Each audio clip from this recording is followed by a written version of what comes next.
एक बार जोरदार तालियां आप सभी की।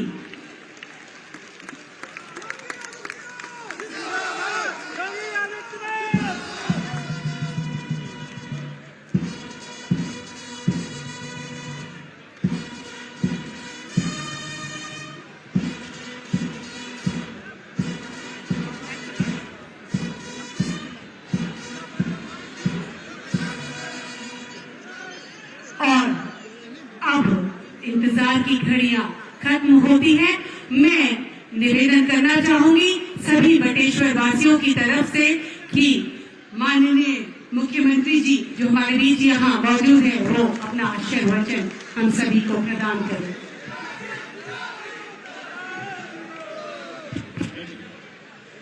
भारत माता की। भाइयों बहनों, आज हम सब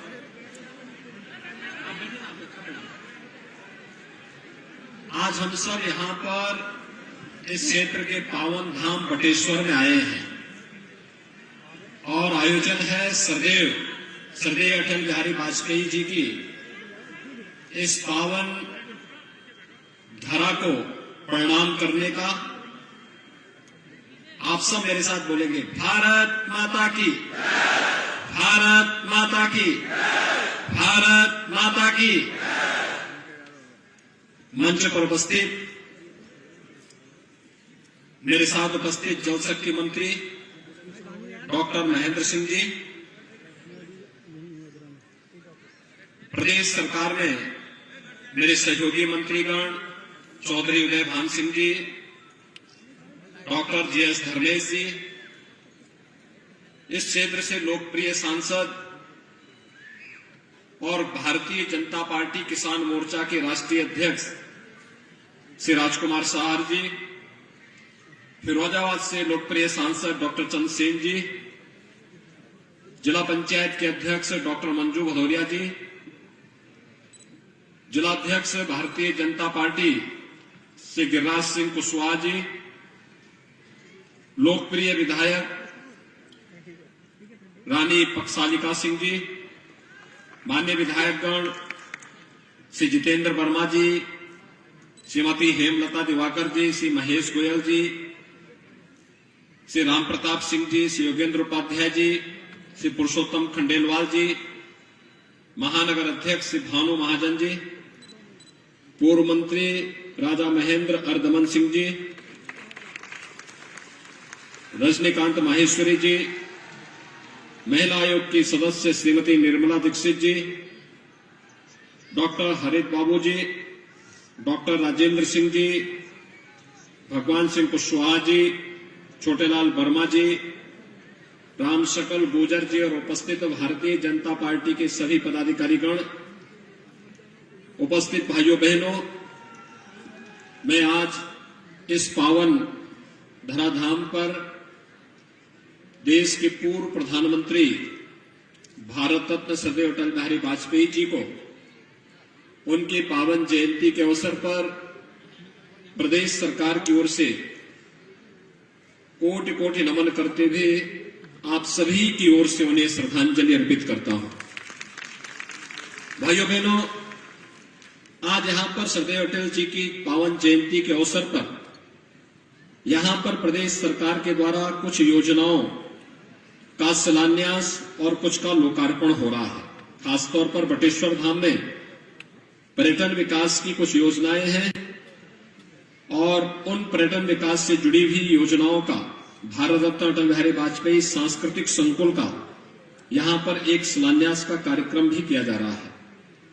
मैं इन सभी परियोजनाओं के लोकार्पण के लिए आप सभी बटेश्वर धाम से जुड़े हुए नागरिकों को और बाह विधानसभा फतेहपुर सीकरी लोकसभा क्षेत्र से जुड़े हुए आप सभी उपस्थित भाइयों बहनों को मैं हृदय से बधाई भी देता हूं, अपनी शुभकामनाएं भी देता हूं। हम सब जानते हैं अटल जी का व्यक्तित्व बहुत विराट था और अटल जी के विराट व्यक्तित्व के पीछे का जो भाव था वह था अटल जी के द्वारा राजनीति में जिस भाव के साथ कार्य किया गया था वह अत्यंत महत्वपूर्ण था। उन्होंने इस बात को कहा था भारत के लोगों से और वह था जो सभी के लिए बहुत महत्वपूर्ण होता है और मुझे लगता है कि हर भारतीय को इसका अंगीकार करना चाहिए। उन्होंने कहा था कि छोटे मन से कोई बड़ा नहीं होता और टूटे मन से कोई खड़ा नहीं होता। कितनी बड़ी बात अटल जी ने कही थी। अगर संकुचित सोच होगी तो हम बड़ा कार्य नहीं कर सकते। अगर व्यक्ति पहले से ही हतोत्साहित है तो कोई बड़े लक्ष्य की प्राप्ति करने में अग्रसर नहीं हो सकता। और ये तो पवित्र धाम है इस क्षेत्र का। बटेश्वर धाम इसलिए महत्वपूर्ण है क्योंकि बटेश्वर धाम में श्रद्धेय अटल जी के पूर्वज आए थे और वे यहां पर एक बहुत बड़े कर्मकांड कार्यक्रम के साथ जुड़ करके लोक कल्याण के लिए जो अनुष्ठान उन्होंने यहां पर किया था, उसका परिणाम रहा कि क्षेत्र हम सबका प्रमुख तीर्थ बन गया। इस तीर्थ के साथ जुड़ते हुए आज इस क्षेत्र के समग्र विकास को आगे बढ़ाने की जो प्रेरणा श्रद्धेय अटल बिहारी वाजपेयी जी ने और आज के देश के लोकप्रिय यशस्वी प्रधानमंत्री माननीय श्री नरेंद्र मोदी जी ने दिया, आज उसी का परिणाम है कि बटेश्वर धाम भी विकास की एक नई ऊंचाइयों की ओर अग्रसर हो रहा है। यहाँ की विधायक, यहाँ के सांसद लगातार प्रयास करते हैं।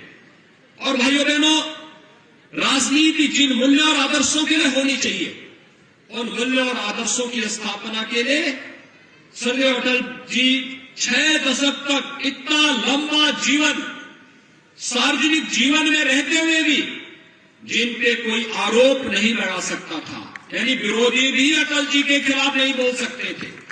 कारण साफ था क्योंकि अटल जी ने मूल्य और सिद्धांतों की राजनीति की थी।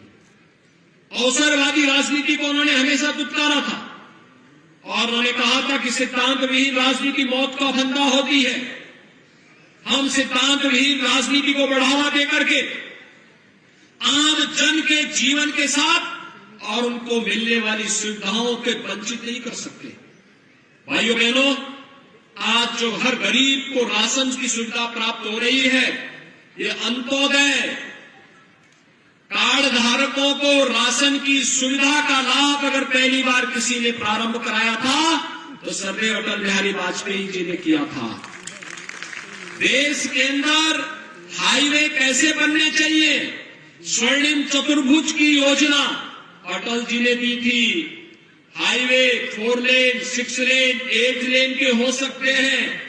प्रधानमंत्री ग्रामीण सड़क योजना कैसे बननी चाहिए, ये श्रद्धेय अटल बिहारी वाजपेयी जी ने दिया था।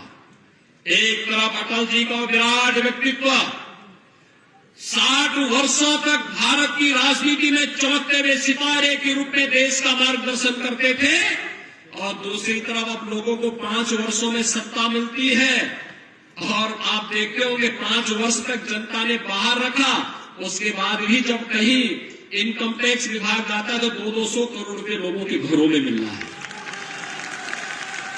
ये पैसा कहां का है?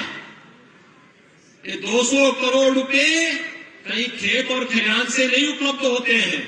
खेत और खलिहान से उपलब्ध होते तो सबसे ज्यादा पैसा श्री राजकुमार चाहर के पास होता है, क्योंकि हमारे किसान मोर्चा के वे अध्यक्ष हैं। लेकिन जो लोग सत्ता से 5 वर्ष से दूर हैं, उनके पास इतनी राशि मिलने का मतलब, जब उन्हें प्रदेश की सत्ता मिली थी तो उन्होंने खूब लूट खसोट किया। संस्कृत के विद्यालयों का पैसा कब्रिस्तान के लिए दे दिया।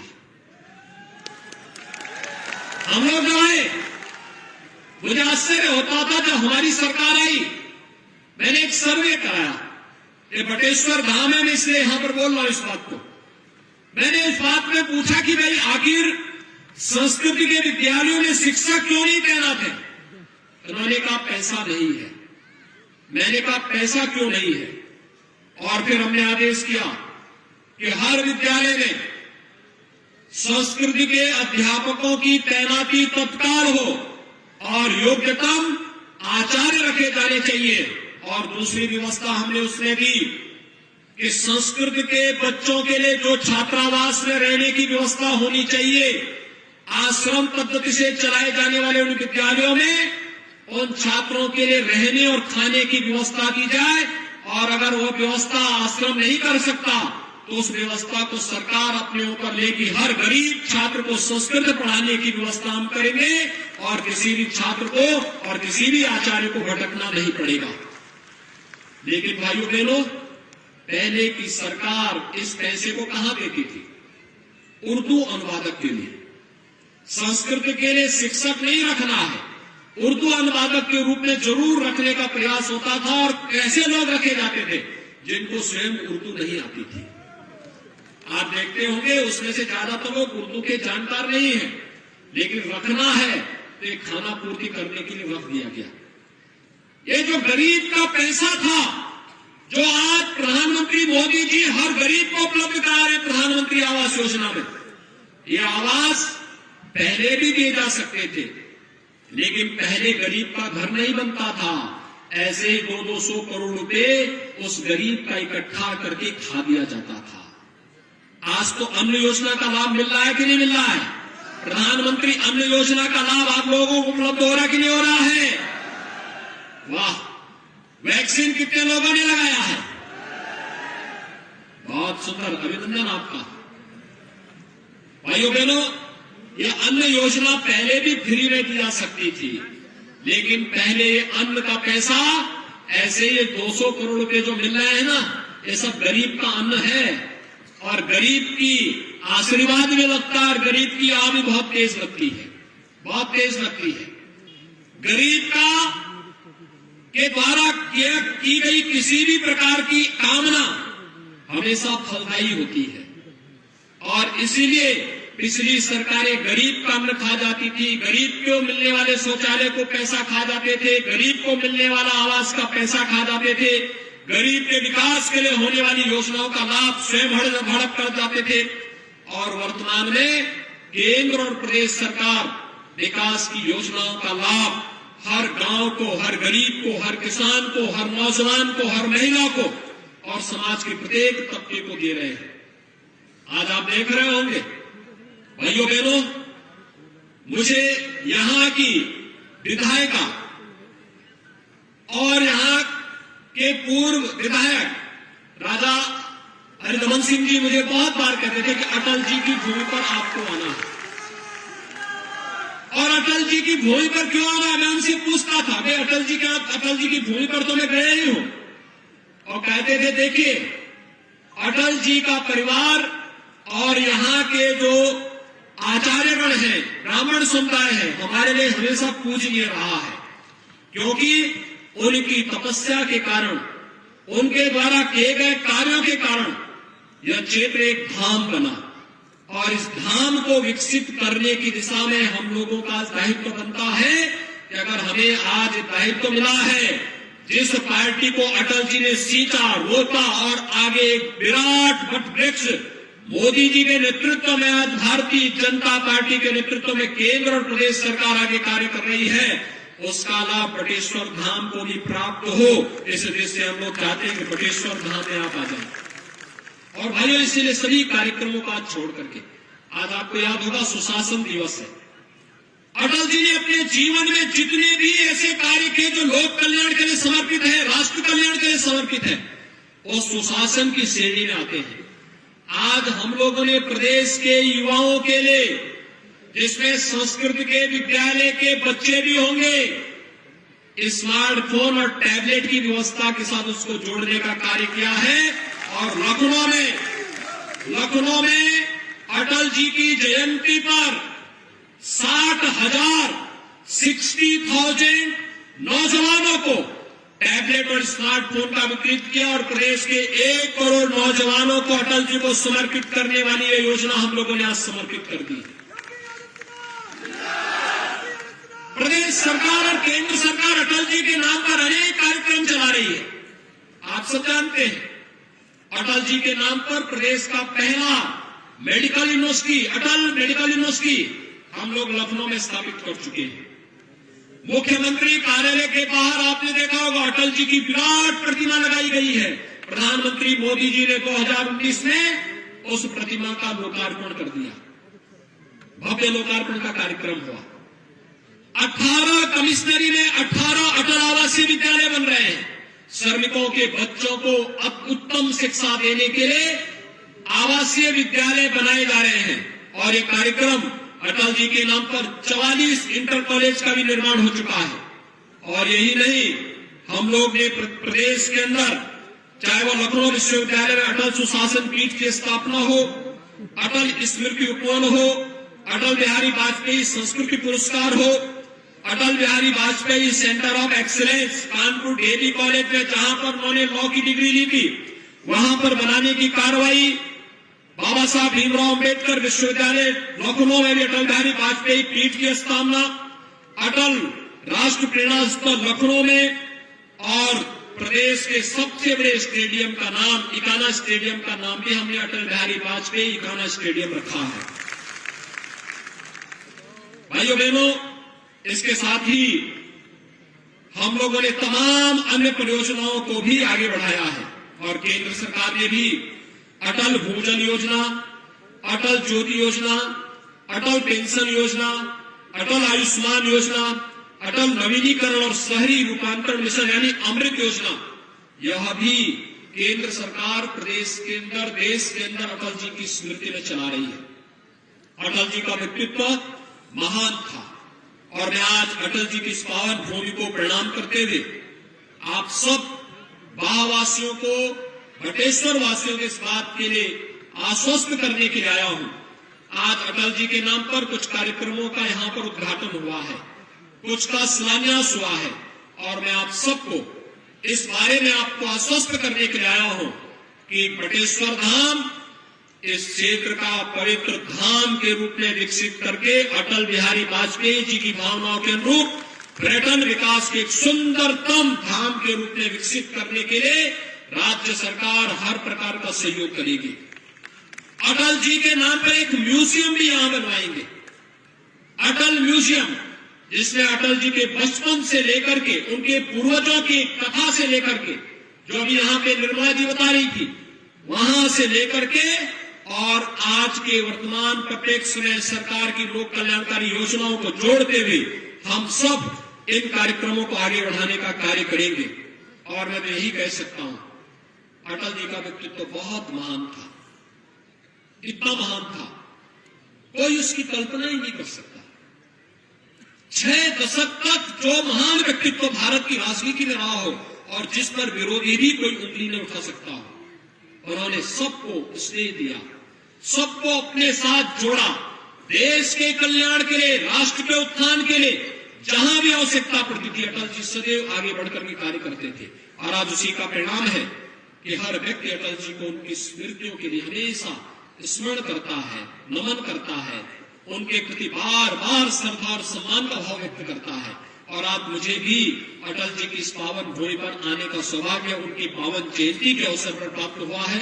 मैं आप सबको इस बात के लिए आश्वस्त करता हूं कि आप सभी लोग अटल जी की भावनाओं का अंगीकार करेंगे जो अटल जी ने कहा था कि हिंदू तन मन, हिंदू जीवन, रग रग हिंदू मेरा परिचय है। अटल जी ने ही कहा था।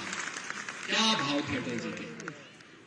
उन्होंने कभी अपने मूल्यों और सिद्धांतों से विचलित नहीं हुए, कभी नहीं हुए। 6 दशक की राजनीति और मूल्य और आदर्शों के साथ निरंतर डटे रहना, निरंतर उस पर कार्य करना, लोक कल्याण के लिए समर्पित होकर के कार्य करना। और आपने देखा होगा अटल जी को भारत की राजनीति में अजात शत्रु के रूप में, किस रूप में उन्होंने पूरे देश को नेतृत्व दिया था, ये किसी से छुपा हुआ नहीं है। आज जब हम उनकी पावन जयंती के अवसर पर यहां पर उपस्थित हुए हैं, मैं आप सभी बटेश्वर वासियों को और बाढ़ क्षेत्र के नागरिकों के इस बात के लिए आश्वस्त करता हूं, सरकार अटल जी की भावनाओं के अनुरूप बटेश्वर, फतेहपुर सीकरी और बाढ़ क्षेत्र के विकास के लिए पूरी ईमानदारी और प्रतिबद्धता के साथ कार्य करेगी। मैं एक बार फिर से सदैव अटल जी को उनकी पावन जयंती के अवसर पर विनम्र श्रद्धांजलि अर्पित करते हुए उनकी स्मृतियों को कोटि कोटि नमन करता हूं। आप सब मेरे साथ बोलेंगे, भारत माता की, भारत माता की, भारत माता की।